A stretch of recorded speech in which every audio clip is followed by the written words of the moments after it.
Hello friends, subscribe करें हमारे channel को और बेल आइकन को भी दबाएं ताकि सारी लेटेस्ट अपडेट और वीडियो आप तक पहुंचे। अस्सलाम वालेकुम व्यूअर्स, मैं हूं डॉक्टर हिरा और आज मैं डिस्कस करूंगी HR22 ड्रॉप्स को। व्यूअर्स, HR22 ड्रॉप्स यूज़ होते हैं एक्जिमा और सोरियासिस की प्रॉब्लम के लिए।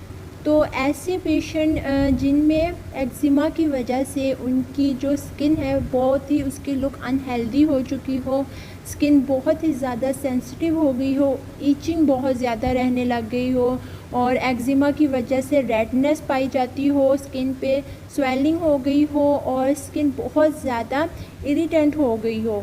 इसके साथ साथ ही जो एक्जिमा का प्रॉब्लम है वो अगर जब फीमेल्स में है तो वो मेंसेस के दौरान ज़्यादा वो सिवियर हो जाता है। तो ऐसी कंडीशन में या फिर इरप्शंस बहुत ज़्यादा पाई जाती हैं और एक्जिमा बहुत ही क्रोनिक कंडीशन में आ गया है या फिर अगर एक्यूट में भी है तो ऐसी तमाम सूरत हाल में HR22 ड्रॉप्स एक्जिमा को रिकवर करने के लिए, ठीक करने के लिए बहुत यूज़फुल हैं। दोस्तों, इसके HR22 ड्रॉप्स में जो मेडिसिन ऐड की गई है इसके फार्मूले के अंदर वो तमाम ही मेडिसिन एक्जिमा को रिकवर करने के लिए बहुत इफ़ेक्टिव हैं। तो हम अब इसके फार्मूले को डिस्कस कर लेते हैं। उनके अंदर जितनी भी मेडिसिन ऐड की गई हैं उनको वन बाय वन हम डिस्कस कर लेते हैं, क्योंकि व्यूअर्स एक्जिमा एक ऐसी प्रॉब्लम है जिसका कोई भी अथेंटिक कॉज जो है वो अभी तक नहीं है। हम यही कह सकते हैं कि बहुत सी कंडीशंस या सिचुएशन या बहुत से फैक्टर्स मिलकर इसे कॉज करते हैं। तो डिफरेंट पेशेंट में डिफरेंट कॉज भी हो सकता है और डिफरेंट कंडीशन हो सकती है पेशेंट की। तो हम अब वन बाय वन इंडिविजुअली हम मेडिसिन को डिस्कस करते हैं। तो जिस पेशेंट को जो भी साइन एंड सिम्टम्स मैच करते हैं तो वो इन ड्रॉप्स को यूज़ करें, इंशाल्लाह वो इनके लिए बहुत यूज़फुल होगी। तो फर्स्ट मेडिसिन जो HR22 ड्रॉप्स में ऐड की गई है वो है कार्डस। दोस्तों, ऐसे पेशेंट जिनको एक्जिमा की प्रॉब्लम हो और उनकी एक्जिमा की प्रॉब्लम नाइट टाइम में जब वो लेट जाते हैं सोने के लिए तब अगर उनकी प्रॉब्लम बढ़ जाती है तो ऐसा पेशेंट कार्डस का पेशेंट है, उसके लिए ये मेडिसिन इफ़ेक्टिव है। नेक्स्ट इसके अंदर मेडिसिन ऐड की गई है हेड्रास्टिस। तो दोस्तों, ऐसा पेशेंट एक्जिमा का जिसकी जो स्किन है वो बहुत ही ज़्यादा अनहेल्दी हो गई हो और प्रोफ्यूज पर्सिपिरेशन की जो टेंडेंसी है जनरल उनके अंदर वो पाई जाती हो और ऐसे पेशेंट्स को अल्सर का प्रॉब्लम भी रहता हो, उनके लिए हेड्रास्टिस इफ़ेक्टिव है। नेक्स्ट मेडिसिन इसमें ऐड की गई है आइकोथाइलियम।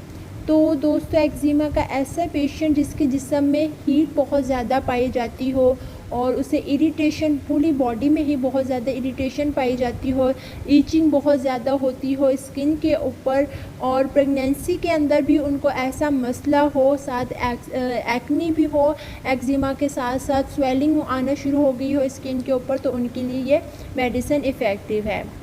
नेक्स्ट मेडिसिन है रेस्टॉक्स। तो एक्जिमा का ऐसा पेशेंट जिसके अंदर स्किन पे स्वेलिंग के साथ साथ रेडनेस बहुत ज़्यादा आ गई हो, ईचिंग इंटेंस हो यानी कि बहुत ज़्यादा ईचिंग उनको होती हो, बर्निंग सेंसेशन हो उनके अंदर और स्केल फॉर्मेशन की जो टेंडेंसी है वो बहुत ज़्यादा हो, तो उनके लिए रेस्टॉक्स इफ़ेक्टिव है। आगे नेक्स्ट मेडिसिन है सरसाप्रिला।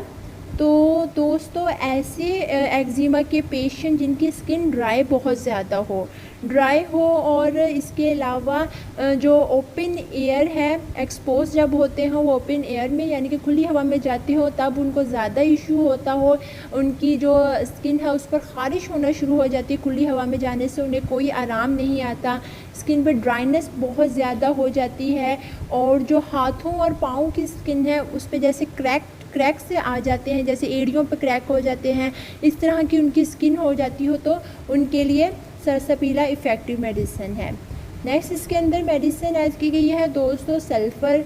तो सल्फ़र एक्जिमा की और एक्नी या इस तरह की जो स्किन कंडीशन है इनमें सल्फ़र बहुत इफ़ेक्टिव मेडिसिन है और बहुत सारे पेशेंट ने इनसे बहुत ज़्यादा फ़ायदा उठाया है और वो रिकवर हुए हैं। तो दोस्तों एक्जिमा का ऐसा पेशेंट जिसको फ्रैकल्स का भी मसला बहुत ज़्यादा हो और स्क्रैचिंग वोर्स स्क्रैचिंग यानी कि खुजाहट बहुत ज़्यादा खुजाते हों, वो एक्जिमा के पेशेंट खुजली बहुत ज़्यादा उनके जिस्म में होती हो और जो उनकी जो पिंपल्स वगैरह का उसका भी एक्जिमा में बहुत ज़्यादा उनको इशू हो गया हो, स्किन में ड्राइनेस बहुत ज़्यादा पाई जाती हो, तो ऐसे पेशेंट में एक्जिमा के ऐसे पेशेंट के लिए सल्फ़र बहुत इफ़ेक्टिव है। तो दोस्तों आपको अगर एक्जिमा का मसला है या आपके पास कोई भी घर में या दोस्त एक्जिमा का पेशेंट है तो उससे HR22 ड्रॉप्स आप यूज़ करवाते हैं तो ये बहुत ही इफ़ेक्टिव और यूज़फुल रहेगा उनके लिए।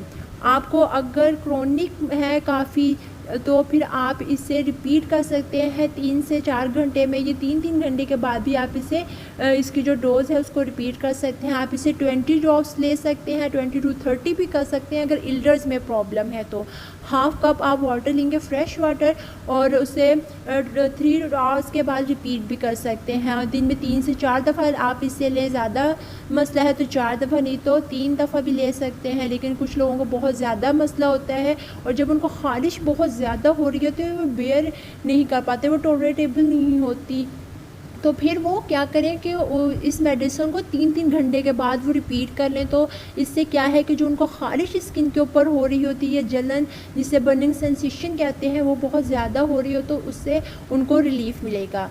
और याद रहे कि अगर बच्चों में कम एजेस के जो यंगस्टर्स हैं उनके अंदर अगर ये प्रॉब्लम आती है तो उनकी आप डोज़ कम कर दें। रिपीट कर सकते हैं आप 4-4 घंटे के बाद उनके लिए भी, लेकिन बस ये ध्यान रहे कि आप उनकी डोज़ कम कर लेंगे। आप 30 ड्रॉप्स ले रहे हैं, 20 ले रहे हैं तो उनकी डोज़ आप इससे हाफ़ कर देंगे। आप उनको 10 ड्रॉप्स दें या सिर्फ 15 ड्रॉप्स दें। इंशाल्लाह उनको बहुत अच्छे रिज़ल्ट मिलेंगे। Thank you.